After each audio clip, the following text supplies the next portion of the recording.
ជំរាបសួរលោកគ្រូនិងអ្នកនឹងមើលវីដេអូនឹងទាំងអស់គ្នានៅក្នុងវីដេអូនេះខ្ញុំនឹងមកបកស្រាយបង្ហាញអំពីរបៀបប្រើប្រាស់ Turbo Coding នឹងសម្រាប់ធ្វើការ encode និង decode ជាចាប់ផ្ដើមនឹង example ដែលយើងមាននឹងគឺ input data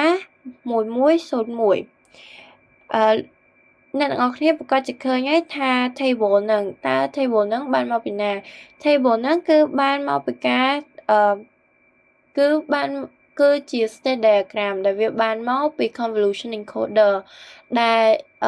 convolution encoder ហ្នឹងវាជា main component មួយនៅក្នុង turbo coding ហើយ turbo code ហ្នឹងវាមានពីរ convolution encoder ហ្នឹងប៉ុន្តែវាចែកដោយសារ interleaver យើងអាចមើលនៅក្នុង flowchart នេះបានគឺយើងមាន convolution encoder ខាងលើមួយនិងខាងទី2មួយទី1ហ្នឹងគឺសម្រាប់ស្វែងរក parity bit ទី1ហើយទី2ហ្នឹងពេលចូលទៅ interleaver ហើយគឺស្វែងរក parity bit ទី2អូខេសម្រាប់ exercise មួយនេះ convolution encoder ដែលយើងប្រើហ្នឹងគឺមាន3 generator polynomial គឺ G1 ស្មើទៅនឹង101 G2 110និង G3 111ដោយសារតែ encoder យើងគឺមាន2 memory element អញ្ចឹងទៅយើងអាចចាំបានចំនួន2 input bit ដោយសារតែវាចាំបានទៅ memory element ចំនួន2ហើយអញ្ចឹងទៅ possible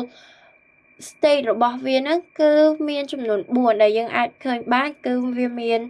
00 10 11និង01ហើយនៅក្នុង state នីមួយៗហ្នឹងគឺវាមាន store ទុក value ចំនួន2គឺមាន store ទុក value ចំនួន0និងលេខ1អូខេដើម្បីបង្កើត state diagram នឹងបានយើងត្រូវដឹងចំនួនរឿង2ដើម្បីរក state នីមួយៗហ្នឹងគឺ state បន្ទា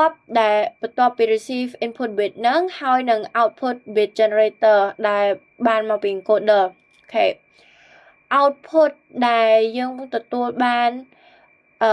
output ដែលយើង calculate ដោយប្រើប្រាស់ generator equation ហ្នឹងគឺ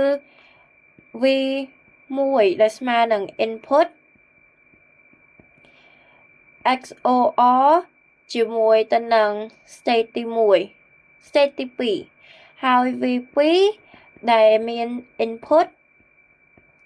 XOR ជាមួយនឹង state ទី1ហើយនឹង v3 ដែល input XOR ជាមួយនឹង state ទី1ហើយ XOR ជាមួយនឹង state ទី2អូខេដែលអញ្ចឹងហើយយើងអាចដឹងពីរបៀបសរសេរនៃ state diagram នឹងហើយគឺយើងមាន input នេះមួយគឺមាន state current state គឺយើងខាងឆ្វេងគឺ S1 ហើយខាងស្ដាំគឺ S2 តបមកគឺ next state តបមកគឺជា output អូខេឥឡូវយើងដឹងពីរបៀបសរសេរហើយយើងមក calculate វិញអូខេដោយយើងចាប់ផ្ដើមហ្នឹងគឺយើងចាប់ផ្ដើមពី state 00ដើម្បីស្វែងរក output អូខេចំពោះ state 00នឹង state ទី1ក៏0 state ទី2ក៏0ហើយ input ហ្នឹងក៏0ដែរពេលដែលយើងធ្វើ XOR 0និង0ទៅគឺយើងបាន0ដើម្បី refresh memory ទៅកាន់ XOR ខ្ញុំនឹងសរសេរជាគំរូខ្លះគំរូដើម្បី refresh memory គឺមាន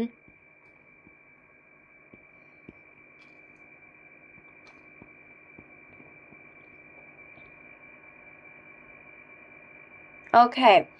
នៅក្នុង XOR table ហ្នឹងខាងឆ្វេងខុសពីខាងស្ដាំគឺទទួលបានលេខ1ហើយអ្វីដែលដូចគ្នាហ្នឹងគឺទទួលបានលេខ0អូខេឥឡូវយើងដឹងពី XOR table នឹងហើយអញ្ចឹងទៅយើងស្វែងរក output ដែល output ហ្នឹងគឺជា v ទាំង3គឺ v1 v2 និង v3 អូខេ នេះគឺជានេះគឺជាអ្វីដែលខ្ញុំបាន calculate រួចមកហើយសម្រាប់ធ្វើការដាក់ចូលទៅក្នុងtable មួយហ្នឹងគឺទទួលបាន output មកហើយនឹងគណនា next state រួចមកហើយគ្រាន់តែ next state ហ្នឹងគឺជា input ហើយ state ទី1 state ទី1ប៉ុណ្ណោះអូខេបន្ទាប់ពីឃើញទៅកាន់ next state រួចមកហើយខ្ញុំនឹងធ្វើការ encode ឥឡូវចូលមកកាន់ encoding process យើងឃើញហើយមិញហ្នឹងencode put ហ្នឹងគឺអត់មាន00ខាងមុខទេគឺមានតែ1101ប៉ុន្តែពេលដែលយើងធ្វើ encode ហ្នឹងយើងត្រូវថែម02នៅខាងចុងនៃ input bit ហ្នឹងដើម្បី force convolution encoder ហ្នឹងឲ្យទៅ starting state 00វិញពេលដែល encode ចប់អាហ្នឹងវាហៅថា termination ឬក៏ tail bit សម្រាប់ការស្វែងរក parity bit ទី1ឥឡូវយើងចាប់ផ្ដើមពី input យើងចាប់ផ្ដើមពី starting state ហ្នឹងគឺ00យើងមើល state 00ហើយពេលដែលយើងឃើញ input 1ហ្នឹងគឺយើងឃើញ output វាចំនួនoutput វាហ្នឹងគឺ111ខ្ញុំទៅសេ111ហើយខ្ញុំមើលទៅ next state របស់វាគឺ10គឺយើងមើលកន្លែង state current state ដូរទៅ current state 10ហ្នឹងហើយយើងមើលបន្តហ្នឹងគឺ bit ទី1 bit 1ហ្នឹងគឺ state 10ហើយ output គឺ100តបមកមើលទៅ next state ហ្នឹងគឺ11មើលទៅ11ហើយមើលទៅកាន់ encode bit input code ហ្នឹងគឺ0ចឹងទៅយើងមើលទៅ input 0 current state 11ហើយយើងមើល output ហ្នឹងគឺ110បន្ទាប់មកយើងមើលទៅ next state កន្លែង input 0ហ្នឹងគឺ next state ហ្នឹងគឺ01តោះយើងមើលទៅកាន់01ពេលដែលយើងមើលទៅកាន់01ហ្នឹងហើយយើងមើលទៅកន្លែង input ទី4ហ្នឹងគឺលេខ1មើលទៅ input លេខ1ទទួលបាន output 010ពេលដែលទទួលបាន output 010នឹងហើយយើងមើលទៅ next state ដែល next state វាគឺ10 next state 10មើលទៅ10នឹងហើយមើលទៅ input 0ពេលដែលបាន input 0 output យើងគឺ011ហើយទៅមើលទៅកាន់ next state គឺ01មើល input 0គឺបាន101អូខេឥឡូវយើងបាន parity bit ទី1ហើយយើងចូលទៅកាន់ parity bit ទី2 parity bit ទី2ហ្នឹងគឺ step ទី1គឺវាចូល interleaver ហើយចេញពី interleaver បានយើងមើលទៅកាន់ state diagram ឬក៏ table ហ្នឹងអូខេកន្លែង interleaver ហ្នឹងគឺយើងទៅសេពីឆ្វេងទៅស្ដាំហើយអានពីលើចុះក្រោមយើងត្រូវទៅសេកន្លែង interleaver ហ្នឹងជាទម្រង់ square ចឹងតែយើងទៅសេ1101ពេលដែលយើងអានហ្នឹងគឺយើងអាន1011គឺយើងអានពីលើចុះក្រោមពីឆ្វេងទៅស្ដាំវិញអូខេឥឡូវយើងបាន output ហ្នឹង01011ហើយគឺយើងថែម0ខាងក្រោយ2ខ្ទង់ពេលដែលយើងថែម0ខាងក្រោយ2ខ្ទង់ហ្នឹងហើយយើងកលេចទៅមើលstate diagram ឬក៏ state table ហ្នឹងវិញកន្លែងពេលដែលយើងមើលកន្លែងហ្នឹងហើយគឺវាមានលក្ខណៈស្រដៀងទៅនឹងវាមិនមានលក្ខណៈស្រដៀងតែគឺវាមាន parity bit គឺយើងអាចមើលវា step ដូចទៅនឹង parity bit ទី1គឺ step ទី1ហ្នឹងគឺយើងមើលទៅកាន់ current state ហើយ current state របស់យើងគឺចាប់ផ្ដើមពី00ដដែលចាប់ផ្ដើមពី00ហើយយើងមកទៅកាន់កន្លែង input តើកន្លែង output របស់យើងប៉ុណ្ណាពេលចូលទៅកាន់ input ហ្នឹងគឺជាលេខ1ឬក៏ជាលេខ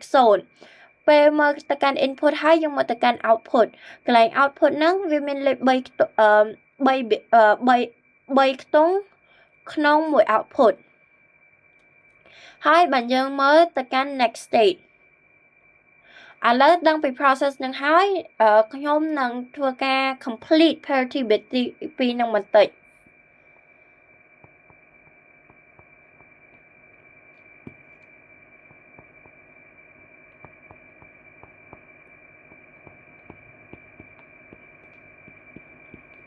ok giờ ban complete parity bit tí 2 ហើយអញ្ចឹងទៅជាចុងក្រោយយើងនឹងទទួលបាន output code word សម្រាប់ពេលដែលយើង encode នឹង systematic bit ហ្នឹងគឺជា input code ដែលអត់មានលេខ0ពីខ្ទង់ចំនួនលេខ0ចំនួន2ខ្ទង់នៅខាងក្រោយហ្នឹងអញ្ចឹងទៅកន្លែង systematic ហ្នឹងគឺ1101ហើយយើងនឹងខ្ញុំនឹងសរសេរ parity bit ទី1និង parity bit ទី2នៅកន្លែង output code ហ្នឹង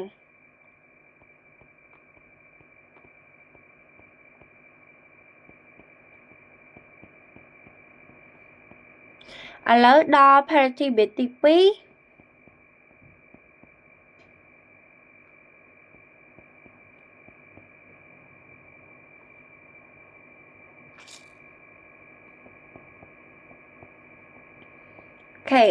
នេះគឺជា output code words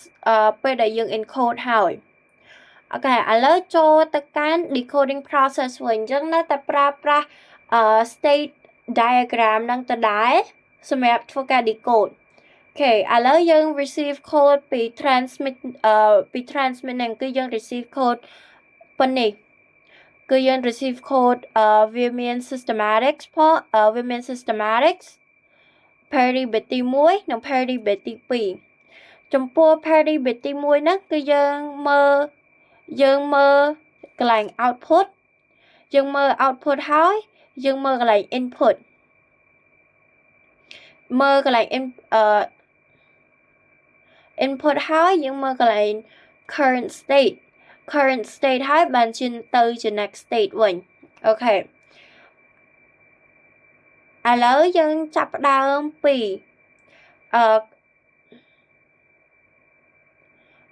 ឥឡូវយើងចាប់ផ្ដើមពី output 111ឥឡូវយើងចាប់ផ្ដើមពី output 111ហ្នឹងគឺយើងឃើញហើយថា input វាគឺ1គឺ input 1 current state គឺយើងត្រូវតែគ្រប់ពេលទាំងអស់គឺយើងចាប់ផ្ដើមដោយ starting state ហ្នឹងគឺ00ហើយ next state របស់យើងគឺ10យើងមើលចុះមកខាងក្រោមនេះមើលចុះទៅខាងក្រោមហ្នឹងហើយយើងមើលទៅកាន់ output របស់យើងជាបន្ទាប់ហ្នឹងគឺ110នៅកន្លែង current state 10ហ្នឹងគឺយើងអត់មាន110ទេប៉ុន្តែយើងនឹងធ្វើការប្រើប្រាស់ hamming distance សម្រាប់ស្វែងរក code មួយណាដែលមាន error តិចជាងគេអូខេសម្រាប់កន្លែងហ្នឹងគឺយើងនឹងប្រើ hamming distance យើងប្រើ hamming distance នៅក្នុង input 1និង hamming distance នៅក្នុង input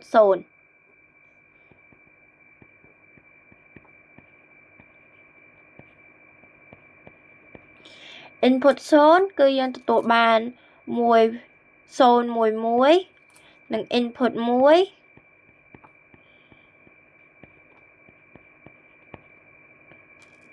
គឺ100តបមកយើងនឹងធ្វើការ check ថាមួយណាមាន error តិចជាងហើយយើងនឹងយកកន្លែងណាដែលមាន error តិចជាងសម្រាប់ទៅដាក់នៅកាន់ parity bit ហ្នឹងអូខេសម្រាប់ input 0គឺយើងទទួលបាន error ចំនួន2ហើយ input 1វិញគឺយើងខុសគ្នាចំនួនតែតួកតានេះទេអញ្ចឹងគឺ1អញ្ចឹងគឺយើងយកបន្ទាប់ហ្នឹងគឺយើងយក input 1មកដាក់កន្លែងហ្នឹងបន្ទាប់ពីបាក់មើលទៅកាន់110ហ្នឹងហើយយក input 1គឺ current state របស់យើងគឺយក11ឥឡូវមកដល់ current state 11នេះហើយ current state 11ហ្នឹងហើយយើងមើលទៅកាន់ output តាមមួយណាដែលមាន output 110នេះគឺ0អញ្ចឹងយើងយក0មកហើយយើងមើលទៅកាន់ next state គឺយើងយក01គឺយើងយក01ខាងក្រោមនេះគឺយើងនឹងមើលទៅកាន់មួយណាដែលមាន output 010 input 1ហើយយើងនឹងមើលទៅកាន់ next stage កន្លែង10នេះ កន្លែង10ហ្នឹងកន្លែង10ហ្នឹង next state តើ state មួយតើ output មួយណាដែលស្មើនឹង0 11គឺ output 0គឺ input 0 អូខេបន្ទាប់ពីធ្វើបន្ទាប់ពីយើងទៅ say input នឹងរួចហើយយើងនឹង say មកទៅកាន់ next state ដែល next state ហ្នឹងគឺ01តាមមួយណាមាន output 101គឺ input 0អញ្ចឹងយើងទទួលបានប៉ុណ្ណឹងបន្ទាប់ពីយើងទទួលបានប៉ុណ្ណឹងហើយយើងនឹងធ្វើ parity bit ទី2ដោយ parity bit ទី2ហ្នឹងគឺយើងធ្វើការ decode ដោយប្រើប្រាស់ table ហើយយើងនឹងធ្វើ interleaver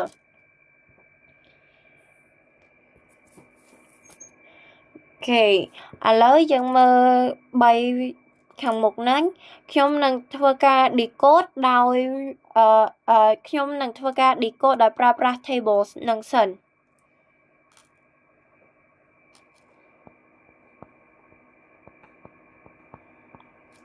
អូខេអានេះគឺជា parity bit ទី2ដែលធ្វើការ decode រួចមកហើយពេលដែលយើង decode ហើយខ្ញុំនឹងលុប0 2នឹងចោលដោយសារតែវាបាន decode រួចមកហើយចូលទៅក្នុង interleaver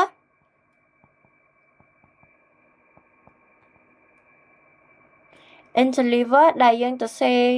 ពីឆ្វេងទៅស្ដាំមានលក្ខណៈជា square ហើយអានពីលើចុះក្រោមឆ្វេងស្ដាំនឹងដែរអញ្ចឹងទៅយើងទទួលបាន parity bit ទី2ហ្នឹងគឺ1101អូខេហើយ parity bit ទី1ក៏ខ្ញុំនឹងលុប0ខាងក្រោយនឹងចោលដែរអូខេឥឡូវយើងទទួលបានហើយគឺ code គឺ receive word ដែលយើងទទួលបានហ្នឹង receive code input ដែលយើងហ្នឹងគឺ1101 1101និង1101នេះពិតជាពេលដែលយើងទទួលបាន code word ហ្នឹងហើយគឺ systematic ត្រូវគ្នាត្រូវនឹងការ decode ទៅកាន់ parity bit ទី1និងការ decode ទៅកាន់ parity bit ទី2អញ្ចឹងបានន័យថា code របស់យើង code bit របស់យើងគឺ1101នេះគឺជាចុងបញ្ចប់នៃការបកស្រាយសម្រាប់ធ្វើការ encode និង decode ទៅលើ convolution code ដោយប្រើប្រាស់ turbo coding សូមអរគុណ